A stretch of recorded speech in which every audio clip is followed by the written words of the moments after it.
ఇది మీ కొరకైన నా శరీరము, నన్ను జ్ఞాపకం చేసుకున్నట్టుకై దీనిని చేయుడని చెప్పాను. ప్రార్థన చేసుకుందాం. ప్రేమ కలిగిన మా తండ్రి, కృపా కనికరం గల మా దేవా, మీకు వందనాలు. నువ్వెంతైనా నమ్మదగిన దేవుడు ప్రభా. నీ కృపకు అప్పగించుకుంటున్నాం. ప్రభు బలలో పాలు పొందటానికి మమ్మల్ని మీరు తీసుకొని వచ్చారు. అది యోగ్యమైన స్థితిలో మేము పాలు పొందాలి. అందుకు మమ్మల్ని సిద్ధపరిచి ఈ మాటలోని ఆంతర్యం ఏమిటో మేము గ్రహించుటకు మా హృదయాలు తెరిచి మమ్మల్ని బలపరిచి మీరు మహిమ పొందుమని యేసు నామమున ప్రార్థించి వేడుకుంటున్నాము తండ్రి. ఆమేన్. హల్లెలూయా.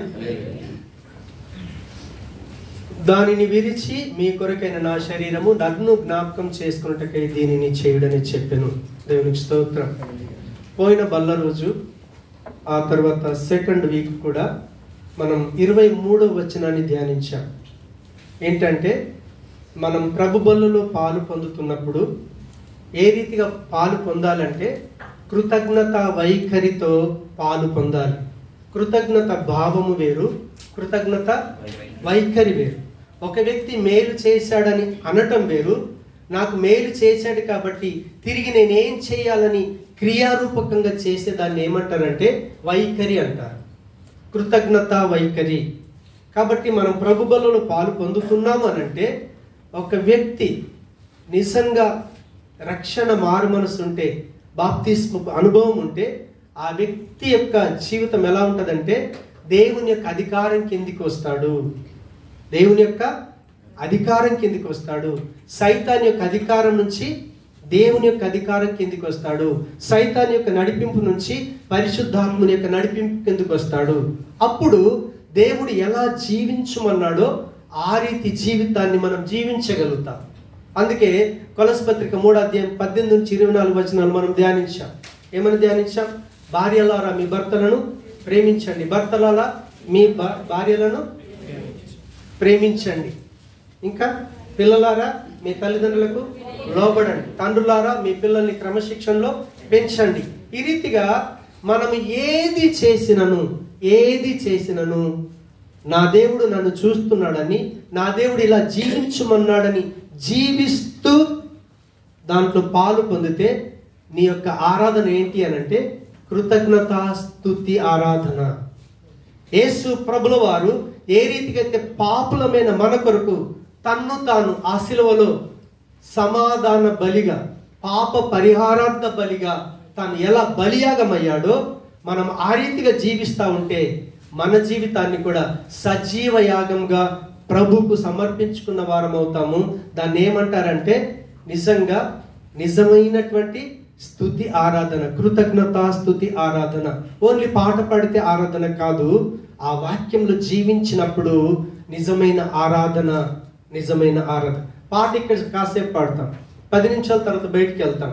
బయటికి వెళ్ళిన తర్వాత మన జీవితం ఎలా ఉందో ఆ ప్రకారంగా జీవిస్తూ ఇక్కడున్న జీవితానికి, అంటే ఇక్కడ వాక్యం ఉన్న జీవితానికి బయట మన జీవితం ఎప్పుడైతే సరితూగి ఉంటుందో అప్పుడు మనం కృతజ్ఞత కలిగి ప్రభు బలలో పాలు పొందుతున్నామని అర్థం. లేదంటే నీకు అసలు కృతజ్ఞత లేదు. దేవుడు పాపంలోండి నువ్వు చచ్చిపోయి నరకానికి వెళ్ళాలి, యుగ యుగాలు తరతరాలు కాలిపోవాలనుకున్నటువంటి జీవితాన్ని ఆయన శిక్ష భరించి నిన్ను తప్పించాడే.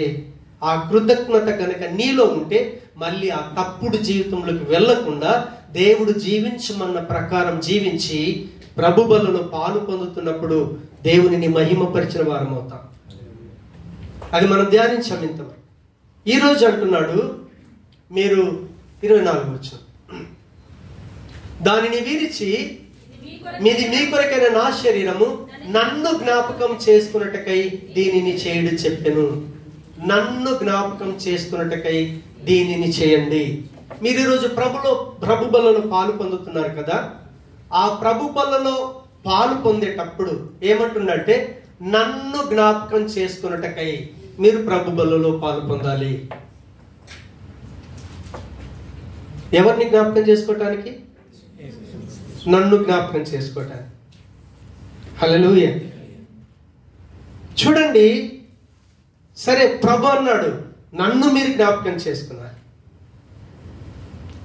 ఆయనను జ్ఞాపకం చేసుకునాలి అంటే ఎప్పుడు జ్ఞాపకం చేసుకుంటాం?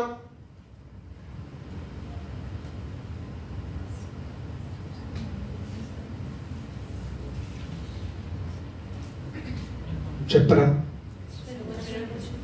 మనం ఎప్పుడు జ్ఞాపకం చేసుకుంటామంటే, నువ్వు నిజంగా నేను పాపినై ఉంటే నా ప్రభువు నా కొరకు ప్రాణం పెట్టి శిక్షను భరించి నన్ను దాని నుంచి తప్పించాడని నీలో నిజమైనటువంటి కృతజ్ఞత వైఖరి కలిగిన జీవితం ఉంటే నువ్వు మర్చిపోలేవు. మర్చిపోగలుగుతామా? మర్చిపోలేవు. దేవునికి స్తోత్రం. హల్లెలూయా. కాబట్టి మనం 24 గంటలు ప్రభును జ్ఞాపకం చేసుకునాలి అంటే ఖచ్చితంగా మతి మరుపున్న వాళ్ళు చాలా మంది ఉన్నారు ఇక్కడ. సరే, పోయిన వారం ఏం వాక్యం చెప్పామంటే చెప్తారు ఎంతమంది? పోయిన వారం ఏం వాక్యం చెప్పారు? సరే, వాక్యమే జ్ఞాపకం లేకపోతే ఆ మాటల ప్రకారంగా ఎలా జీవించగలుగుతాం? ఆలోచన చేయండి. దేవుని మాటనే కనుక మనకు జ్ఞాపకం లేకపోతే ఆ మాట ప్రకారంగా మనం జీవించలేం. ఆ మాట ప్రకారంగా జీవించాలంటే ఖచ్చితంగా మనకేముండాలి? జ్ఞాపకం ఉండాలి. జ్ఞాపకం ఉండాలంటే మన ముందు ఏదో ఒకటి జ్ఞాపకం చేసేటటువంటి జ్ఞాపిక ఉండాలి. జ్ఞాపిక అంటే, సరే మన ఇండియా టీం సపోజ్ క్రికెట్లో గెలిచిందనుకోండి, వాళ్ళు ఏం చేస్తారంటే ఒక కప్ ఇస్తారు. కప్పు తీసుకొచ్చి ఇండియాలో BCCI దాంట్లో భద్రంగా ఉంచుతారు. దాన్ని చూసినప్పుడల్లా అదేంటిది? అది జ్ఞాపిక. అర్థమవుతుందా? అది జ్ఞాపిక. ఆ జ్ఞాపికను చూసినప్పుడు అసలైంది జ్ఞాపకం వస్తుంది. ఏంటి అసలైంది? ఎన్ని టీములతో ఎంత కష్టపడ్డారు, ఎలా ఫీల్డింగ్ చేశారు, ఎలా బ్యాటింగ్ చేశారు, ఎంత ప్రాక్టీస్ చేశారు.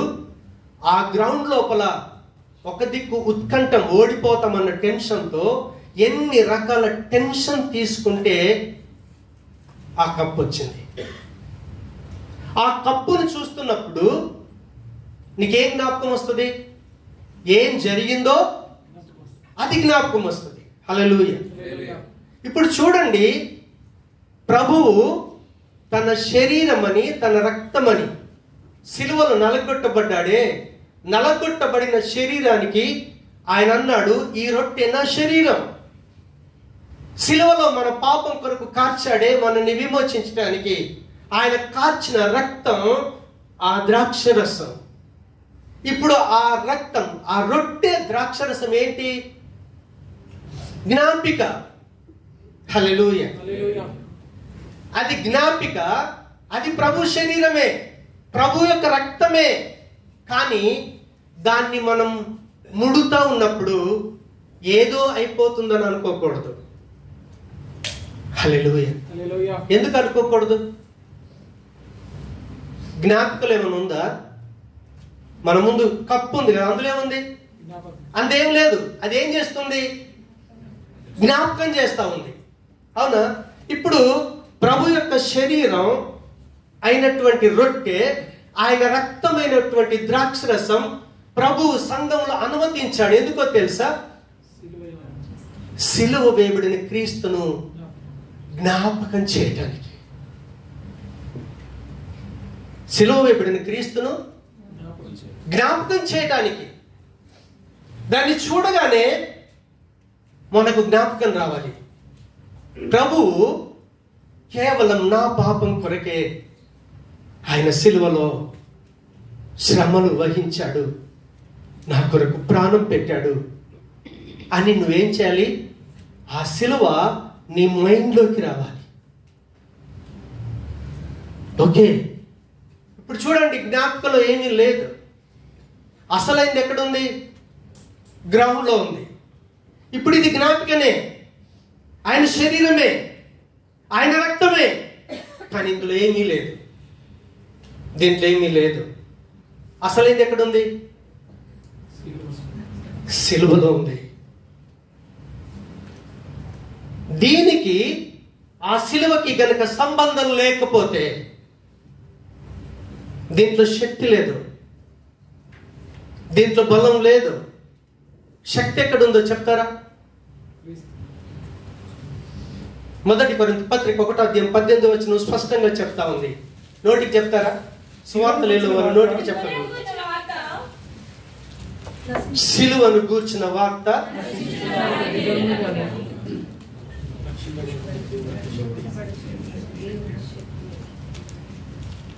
సిలువను గూర్చిన వార్త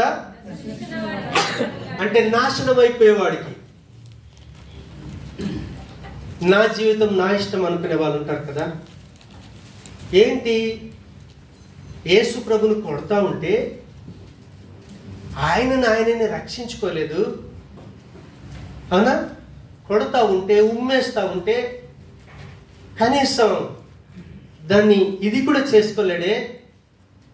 దేవుడని చెప్పుకొని ఆయన ఏ శక్తి, ఏ బల ప్రభావం ప్రయోగించకుండా మౌనంగా చచ్చిపోయాడే. కొంతమంది అంటారు కదా, సిలువలో తను మేకులు కొడుతున్నప్పుడు దాని నుంచి తప్పించుకోలేని వాడు నన్ను ఎలా కాపాడుతాడని ప్రశ్న వేస్తా ఉన్నారు.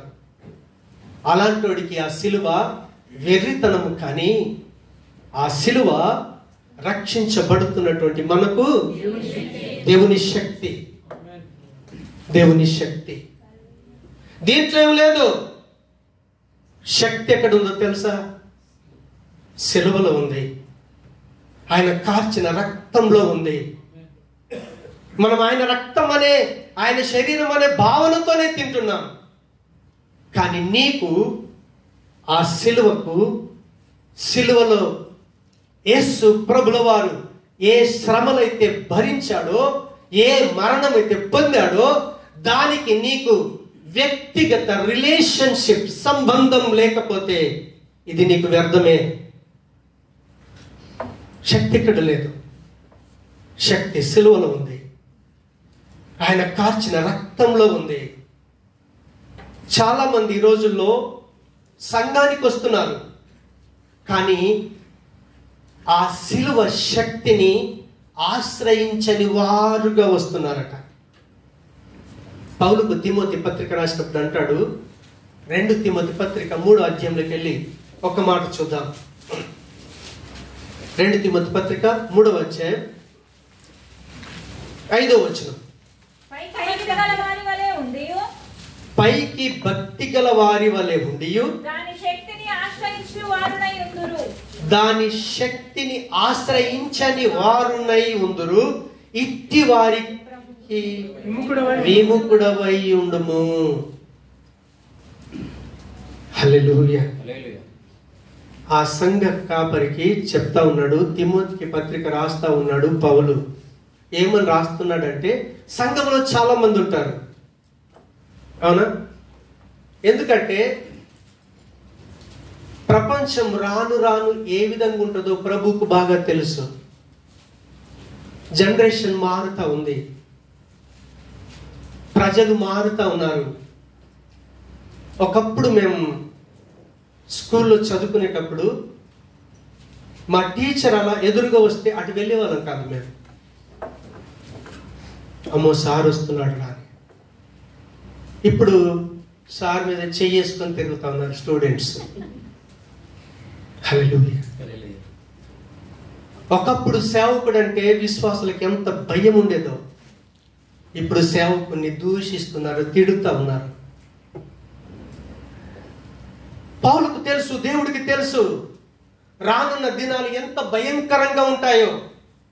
ఆ భయంకరమైన దినాల్లో జనులు ఎలా ఉంటారో కూడా చెప్పాడు ఆయన. ఎలా ఉంటారో తెలుసా? ఒకసారి అదే 3వ అధ్యాయం 2వ వచనం. అంత్య దినములలో అపాయకరమైన కాలములు వచ్చునని తెలుసుకొనుము. ఎలాగనగా అక్కడ ఆగి, మనుషులు ఎలా ఉంటారట? స్వార్థ ప్రియులు. రెండోది ఏమన్నాడు? వాళ్ళకి ఎవరితో ఏ సంబంధం లేదు, ధనాన్ని అపేక్షించడం, ధనాన్ని సంపాదించడమే వాళ్ళకి ప్రాముఖ్యమైన జీవితం.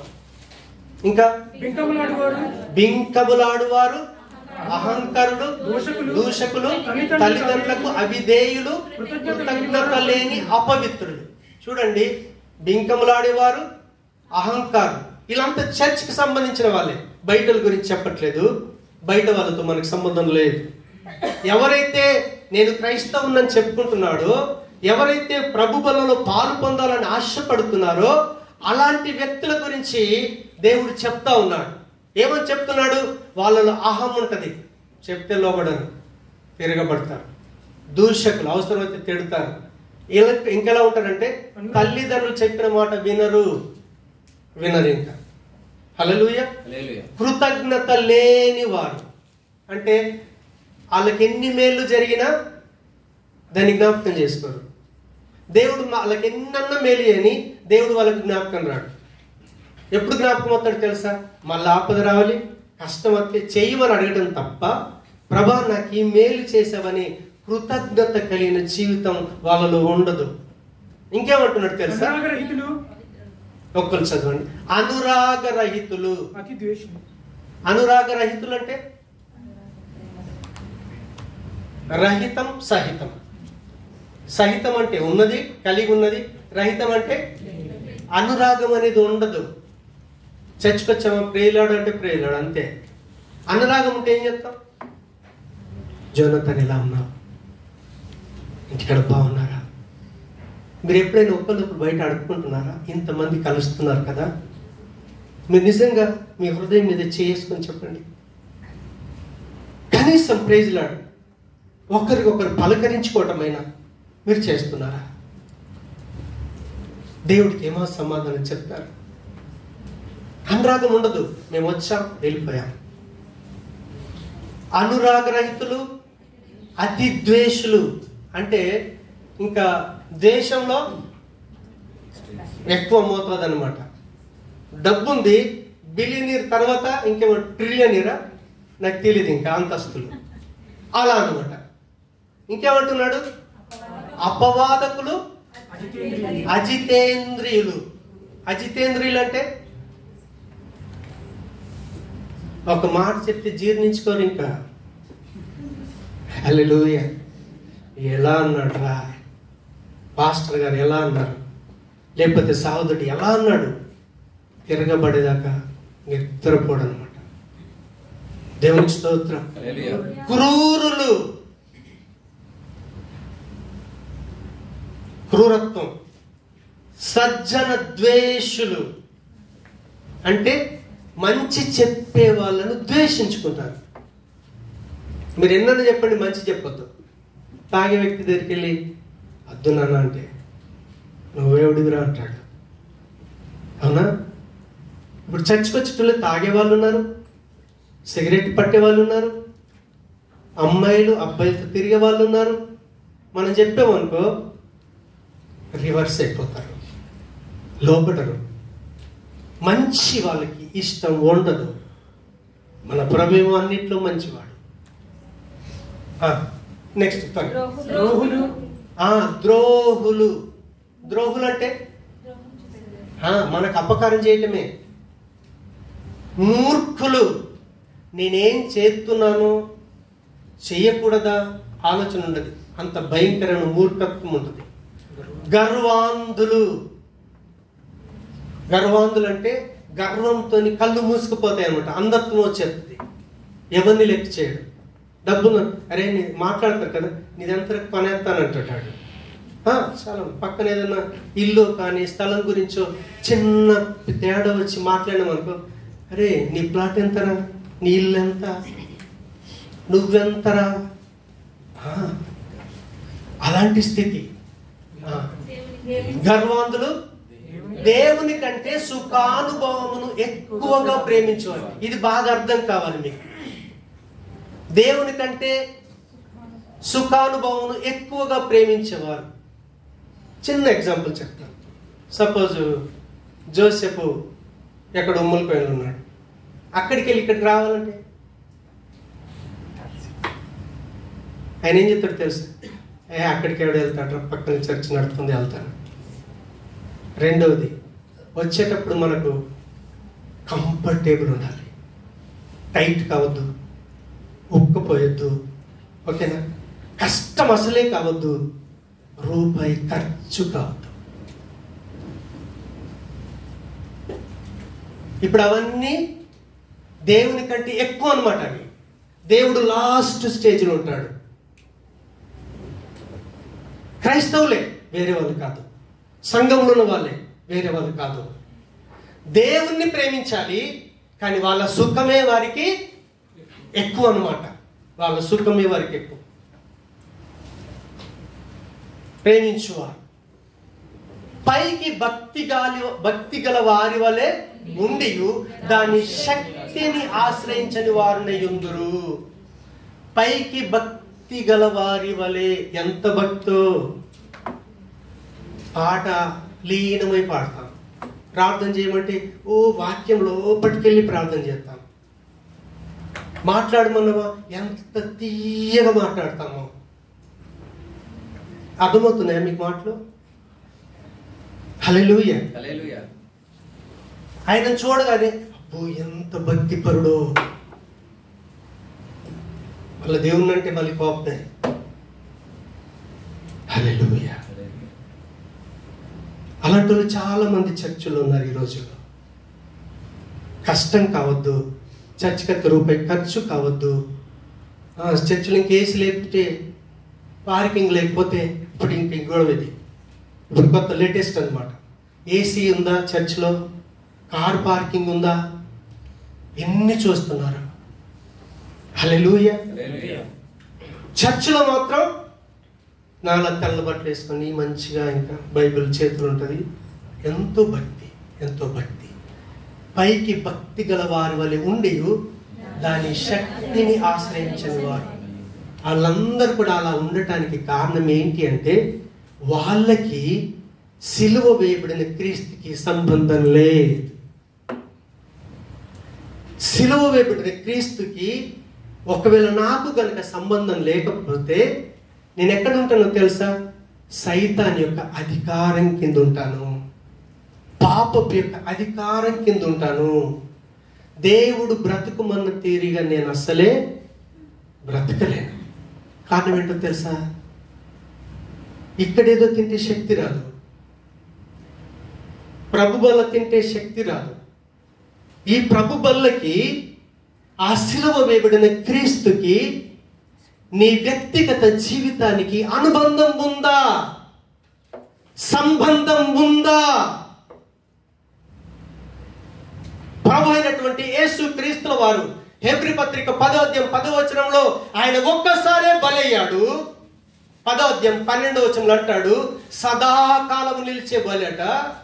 14లో అంటాడు సదాకాలమునకు మనన్నట క్రీస్తులాగా సంపూర్ణతనిచ్చేటటువంటి శక్తి కలిగినటువంటి కార్యం సిలువలో చేశాడు, సిలువలో చేశాడు. హెబ్రీ పత్రిక 9వ అధ్యాయం 14లో అంటాడు మనం కొరకు యేసుక్రీస్తు ఎందుకు కొరకు చచ్చిపోయాడో తెలుసా? నిర్జీవమైన క్రియలను విడిచిపెట్టి. నువ్వు యేసయ్య నిజంగా నా పాపం కొరకు యేసయ్య సిలువలో చచ్చిపోయాడని నీ పాపాన్ని గనక జ్ఞాపకం చేసుకొని పశ్చాత్తాపపడితే దేవుడు అదే క్షణంలో నీ పాపాలకు క్షమాపణించి నువ్వు ఏ తప్పు చేసావని పశ్చాత్తాపడుతున్నావో, బాధపడుతున్నావో ఆ తప్పు సైతం కూడా ఎవరికి తెలియదు. మనం చేసే తప్పు ఎవరికి తెలుస్తాయి? నేను సీక్రెట్గా మొబైల్ ఎవరితో మాట్లాడుతున్నాను, చాటింగ్ చేస్తున్నాను. చాలా మంది యవ్వన బిడ్డలు ఉన్నారు. మొబైల్లో అదే విధంగా ల్యాప్టాప్లు కానీ యూట్యూబ్లు కానీ దేంట్లోనైనా సరే నువ్వు ఎంత సీక్రెట్గా పాపం చేసినా ప్రభువుకు దాచిపెట్టలేవు, ప్రభుకి దాచిపెట్టలేవు. దేవుడు ప్రతి క్షణం చూస్తాడు. అయితే ఎప్పుడైతే నువ్వు ప్రభు దగ్గర ప్రభా నేను ఈ పాపం చేస్తున్నాను, నేను పాపిని అని ఎప్పుడైతే దేవుని యొక్క ఇష్టాన్ని తెలుసుకొని పశ్చాత్తాపపడతావో దేవుడు ఏం చేస్తాడో తెలుసా? బిడ్డ, నువ్వు సీక్రెట్గా చేస్తున్నటువంటి, బహిర్గతంగా చేస్తున్నటువంటి, బహిరంగంగా చేస్తున్న ప్రతి తప్పుకు శిక్ష నేను భరించాను. నీ స్థానంలో నేను నిలబడ్డాను, నిన్ను ఈరోజు క్షమించేస్తున్నాను, నీ పాపాలు క్షమిస్తున్నాను. రెండోది ఏం చేస్తాడో తెలుసా? మనం సీక్రెట్గా బహిర్గతంగా చేసే ప్రతి తప్పు ఎవరికి తెలుస్తుందో తెలుసా? చెప్పరా? నా మనస్సాక్షికి. హల్లెలూయా. యేసయ్య రక్తంలో ఎంత శక్తి ఉందో తెలుసా? నిర్జీవమైన క్రియలను విడిచిపెట్టి నీ ప్రభువును ఆరాధించటానికి, నీ ప్రభువును మహిమపరచటానికి మనం దేవుని దగ్గర మోకరించామనుకో, మా మనసు ఏం చేస్తుందో తెలుసా? అయ్యో నేను ఫలం తప్పు చేశాను కదా అని నువ్వు పశ్చాత్తాపడుతున్నావే. ప్రభు అంటాడు, నేను క్షమించేశాను. ఆ మనసు కూడా ఏం చెప్తాడంటే, ఆ తప్పు జ్ఞాపకం చేయకుండా దాన్ని క్లీన్ చేస్తాడు. నీ మనస్సాక్షిని సైతం శుద్ధీకరించే శక్తి యేసయ్య రక్తానికి ఉంది. యేసయ్య రక్తానికి ఉంది. ఆ శిలువలో కాచిన రక్తానికి నిన్ను నీవు అప్పగించుకుంటే అందులో ఉన్న శక్తి అప్పుడు నీ జీవితాన్ని మారుస్తుంది. మన జీవితాన్ని మారుస్తుంది. ఆ శిలువ శక్తిని ఆశ్రయించకుండా నువ్వు చర్చికి వచ్చి నేనేదో బాప్తీసం తీసుకున్నాను, మారు మనసు ఉంది, రక్షణ ఉందని నిన్ను నువ్వు మోసపుచ్చుకొని చేసే కార్యాలన్నీ చేసుకుంటూ నువ్వు ప్రభు బలలో పాలు పొందితే ప్రయోజనం లేదు. అందుకే ప్రభు ఏమన్నాడంటే, ఆ రొట్టెని విరిచి దాంట్లో పాలు పొందేటప్పుడట ఎవరిని జ్ఞాపకం చేసుకోమంటున్నాడు? నన్ను, యేసు ప్రభుల వారిని, సిలువ వేయబడిన ప్రభు అయినటువంటి క్రీస్తును జ్ఞాపకం చేసుకో. హల్లెలూయా. మీరు పాస్టర్ని జ్ఞాపకం చేసుకోవద్దు, ఈ భూమి మీద ఎవరిని జ్ఞాపకం చేసుకోవద్దు. అందరూ లోపం ఉన్న వాళ్ళే. నేను వాక్యం చెప్తే దేవుడు మిమ్మల్ని దర్శించవచ్చు, రక్షించింది నేను కాదు, నా ప్రభువు రక్షించాడు. నా ప్రభువు తన రక్తము చేత మన పాపాన్ని కడిగాడు. ఆయన నీ మనస్సాక్షి కూడా నీ మీద దోషారోపణ చేయకుండా దాన్ని కడిగి వేసే శక్తి కేవలం క్రీస్తుకు మాత్రమే ఉంది. ఆయన దగ్గర నీ పాపాన్ని గనక ఒప్పుకుంటే దీన్ని చూడగానే అది జ్ఞాపకం రావాలి. సిలువలో యేసు ప్రభు ఎంత భయంకరమైన శిక్ష అనుభవించాడో, ఎంత భయంకరంగా తన రక్తాన్ని కార్చాడో. యేసు ప్రభువుని సిలువ వేస్తా ఉంటే అక్కడున్నటువంటి స్త్రీలందరూ కూడా ఏడుస్తా ఉన్నారట. ఆయన అన్నాడు, నన్ను సిలువేస్తున్నాడని మీరు ఏడవకండి, మీ కొరకు ఏడవండి, మీ పిల్లల కొరకు ఏడవండి. యేసుని సిలువ వేసాడని కర్ణమయుడి పిక్చర్ చూసి ఏడిచాను నేను. కానీ ప్రభువుని తెలుసుకుని నాకు అర్థమైంది, ఆ సిలువ వేయటానికి నేనే కారణం, నా పాప జీవితం కారణమని. ఎప్పుడైతే ప్రభు ముందు పశ్చాత్తాపడ్డానో నా పాపాన్ని దేవుడు క్షమించాడు. తిరిగి ఆ పాపం చేయలేను ఇంకా. ఆ రీతిగా ఎప్పుడైతే పశ్చాత్తాపడతామో ప్రతిసారి మనం ఏం చెప్తాం తెలుసా? ఇక్కడికి వచ్చి ఏదో సింపుల్గా పోయిన వారం అంతా ప్రభా నేను తప్పు చేసా, ఆ తప్పు చేశా, ఇప్పుడు చెయ్యను అని రొట్టె తిని ద్రాక్షరసం తాగి వెళ్ళిపోతే నీ జీవితం మారదు. నువ్వు చేయాల్సిందేంటో తెలుసా? దాన్ని చూడగానే నువ్వెన్ని రకాల తప్పులు పాపాలు చేసావో ఆ తప్పులకి పాపాలకి రావాల్సిన శిక్ష నా యేసయ్య భరించాడని నీ జీవితాన్ని ఒక్కసారి సిలువ దగ్గర పెట్టుకో. అదే స్పాట్లో ఆయన శక్తి నిన్ను తాకుతుంది. ఆ శరీరం తిని రక్తము త్రాగుతున్నప్పుడు యేసయ్య సిలువ రక్తములోని శక్తి మనకు పునరుత్థాన శక్తినిస్తుంది. నా శరీరము తిని రక్తము త్రాగిన వాడే అంత్య దినాన లేపుతానన్నాడు. ఏదో మామూలుగా ఆయన శరీరం రొట్టె తిని వెళ్ళిపోతే నువ్వు లేపబడలేవు. ఆయనకు కృతజ్ఞత కలిగి జీవించడమే కాదు, ఆయనను 24 hours జ్ఞాపకం ఉంచుకోవాలి. ఇక్కడి నుంచి బయటికి వెళ్ళిన తర్వాత ఎంతమంది యేసయ్యను మర్చిపోతున్నారు. చేతెత్తుతారా నేను మర్చిపోలేదు అనేటోళ్ళు? ఆహా, నేనే మర్చిపోతున్నాను. మీరు మర్చిపోకపోతే చాలా సంతోషం. మర్చిపోతాను కాబట్టే కోపం వచ్చినప్పుడు కోప్పడతాను. ఆయనను మర్చిపోకుండా ఉంటే కోప్పడలేను చచ్చిన. అందుకే ప్రతి క్షణం ఆయనను జ్ఞాపకం ఉంచుకోవాలి. అందుకే ప్రభు బలను ప్రవేశపెట్టాడు ఆయన. కనీసం దాన్ని చూసినప్పుడైనా నన్ను జ్ఞాపకం చేసుకుంటారని ప్రభు యొక్క కోరిక. అందుకే ప్రభు దాన్ని అనుమతించాడు.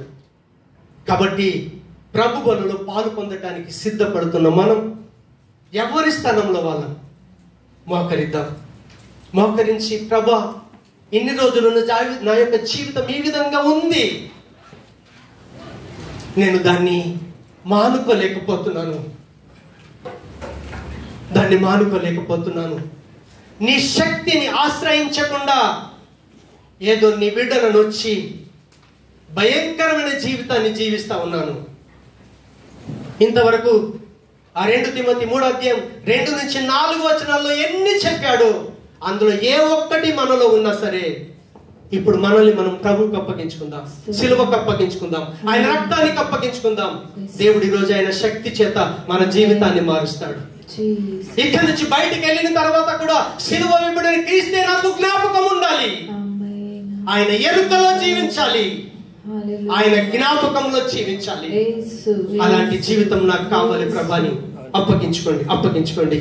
Glory Jesus. దేవా, విత్తబడిన నీ జీవపు మాటలు నా హృదయంలో, మా అందరి హృదయాల్లో నీరు కట్టి ఫలింపచేసి ప్రతి క్షణం నిన్నే సిలువ వేయబడిన క్రీస్తును జ్ఞాపకం ఉంచుకొని నీకు మహిమ తీసుకొచ్చి జీవితం ఇచ్చి సాక్షులుగా నిలబెట్టుకోమని యేసు నామమున ప్రార్థిస్తున్నాను తండ్రి.